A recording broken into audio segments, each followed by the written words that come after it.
Hi and Assalamualaikum warahmatullahi wabarakatuh. My name is Adam and welcome back to my channel. So in this video, I will share with you how exactly I managed to get A+ for Addmath and also Modern Math in SPM. So without wasting any time, let us jump straight into it.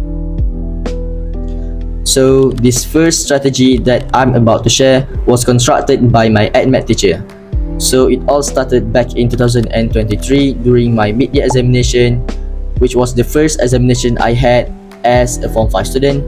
At that time, I managed to get C for my Addmath, which was actually not that bad. So my Addmath teacher, she told us to list down all of the topics for each questions.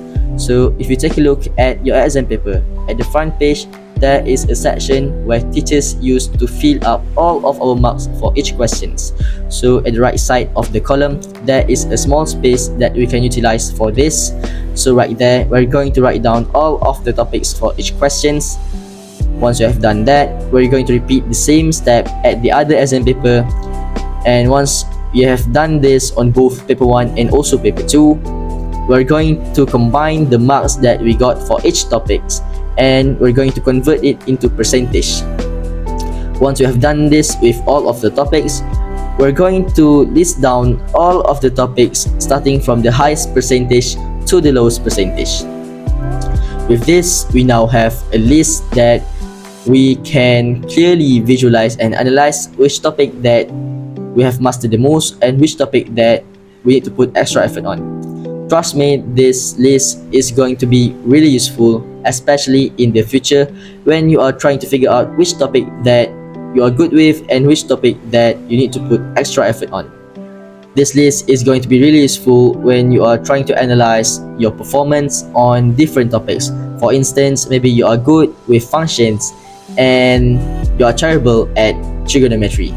So this list is going to be really helpful when you are trying to decide which topic that you need to study more and which topic that you doesn't need to study that much. The second tip is to study according to topics. So I know most of you are currently going through a lot of past year papers and also trial papers from other states, which is not a bad idea. But trust me, if you are just starting out and you're trying to understand a certain topic that you are terrible with, studying according to topics is much effective rather than just answering all of the questions in the exam paper in one go. Instead of answering all the questions in past year papers in one go, study according to topics. Why? Because it is much more effective.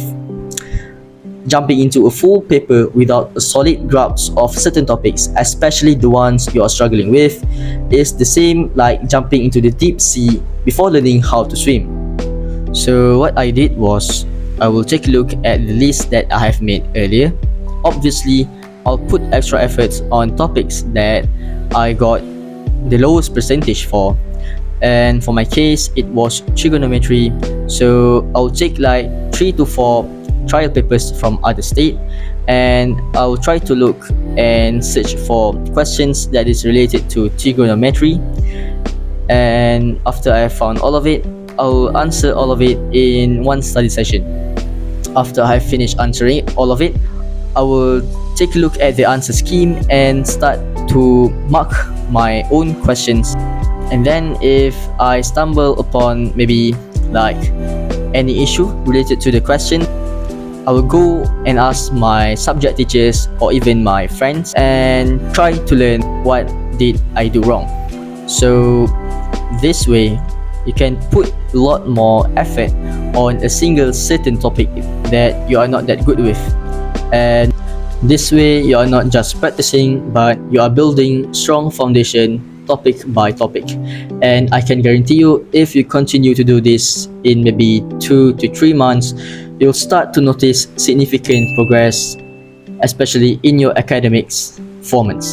And also, I can guarantee you that after this, you'll better understand each topic in Addmath and also Math. After trying it for myself, it really works. So I hope this strategy can also benefit you as it benefits me in the past. So the next tip is to teach other people, especially your friends. So I know a lot of you guys are currently doing this, and I want you to know that it is really good for you. Why? Because when you teach other people, not only that they got new knowledge, but instead you can also revise on topics that you have studied like maybe weeks or days ago. Besides that, it can also help you refresh on topics that you have not studied like for a certain period of time. For instance, if like in a day you decide to study trigonometry, and then your friend, he decide to study differentiation, and then suddenly he go to you and then he asks you certain questions about differentiation. When you help him to answer the question, you can also learn things about differentiation. In a day, you can study like trigonometry and also differentiation in one day, which is really good. It can optimize your study session and make it more effective. But keep in mind that this method is good if you have covered like most of your topics. But if you are just starting out learning all of the topics from basics, I would not suggest this tip for you. But if you have covered most of your topics and you are like maybe 80% ready to sit for your examination, teaching other people is a good way to help you refresh things up, and also it is a good way to memorize things, because I've done this personally in the past, and most of the time the questions that your friend asks you, they will stick in your mind for like maybe a long time, and when it comes to the real examination, you can answer it very easily and you can answer it with confidence. That is tip number 3.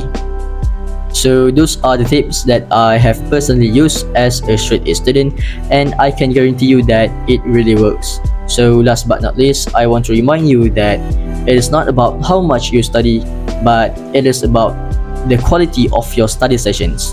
So make sure to study smart. Make sure that you prioritize the quality over quantity. If you found this video helpful, make sure to share it with your friends, and comment down below if you got any tips that you would like to share with everyone right here. Make sure to leave a like, comment down below, and subscribe to my channel for more student tips. So yeah, if you got any requests for the next video, make sure to leave it in the comment. And yeah, good luck for your SPM, and I'll see you in the next video. Bye.